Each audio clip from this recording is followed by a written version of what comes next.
గత రెండేళ్లుగా summer season ని కూరలో కరివేపాకులా తీసి పారేస్తున్నారు మన హీరోలు. వచ్చే ఛాన్స్ ఉన్నారా లేదో కొందరు హీరోలు. మరి వచ్చే ఏడాది వేసవి ఎలా ఉండబోతోంది? ఈసారి కూడా కరివేపాకేనా లేదంటే కాస్త ఫోకస్ చేస్తున్నారా? అసలు 2025 సమ్మర్ లో రాబోతున్న హీరోలు ఎవరు? జరగబోతున్న బిజినెస్ ఎంత? దీనిపై స్పెషల్ స్టోరీ. సంక్రాంతి తర్వాత తెలుగు సినిమాకు మోస్ట్ ఇంపార్టెంట్ సీజన్ సమ్మర్. కానీ రెండేళ్లుగా ఎందుకో మరి దాన్ని పట్టించుకోవట్లేదు మన హీరోలు. కానీ 2025 సమ్మర్కు మళ్లీ పునర్వైభవం వచ్చేలా కనిపిస్తోంది. ఎందుకంటే 6 నెలల ముందుగానే సమ్మర్పై ఖర్చీఫులు వేస్తున్నారు స్టార్ హీరోలు. అందులో పవన్, ప్రభాస్ లాంటి స్టార్స్ కూడా ఉన్నారు. ప్రభాస్, మారుతి కాంబినేషన్లో వస్తోన్న రాజాసాబ్ షూటింగ్ వేగంగా జరుగుతోంది. సమ్మర్పై అందరికంటే ముందు కన్నేసింది ప్రభాసే.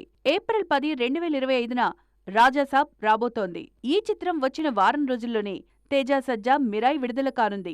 ఏప్రిల్ 18న ఈ చిత్రం రానుంది. హనుమాన్ తర్వాత వస్తోన్న సినిమా కావడంతో దీనిపై అంచనాలు భారీగానే ఉన్నాయి. 2025 సమ్మర్ మార్చి నుంచే మొదలు కానుంది. విజయ్ దేవరకొండ, గౌతమ్ తిన్ననూరి కాంబినేషన్లో వస్తోన్న VD12 మార్చి 28న రానుంది. అయితే హరిహర వీరమల్లు అదే రోజు డేట్ కన్ఫర్మ్ చేసుకోవడంతో VD12 మరో డేట్కు షిఫ్ట్ అయ్యే అవకాశం లేకపోలేదు. ఇక మే 1న నాని హిట్ 3 విడుదల కానుంది. మొత్తానికి 2025 సమ్మర్లో 500 కోట్ల బిజినెస్ జరగడం ఖాయం.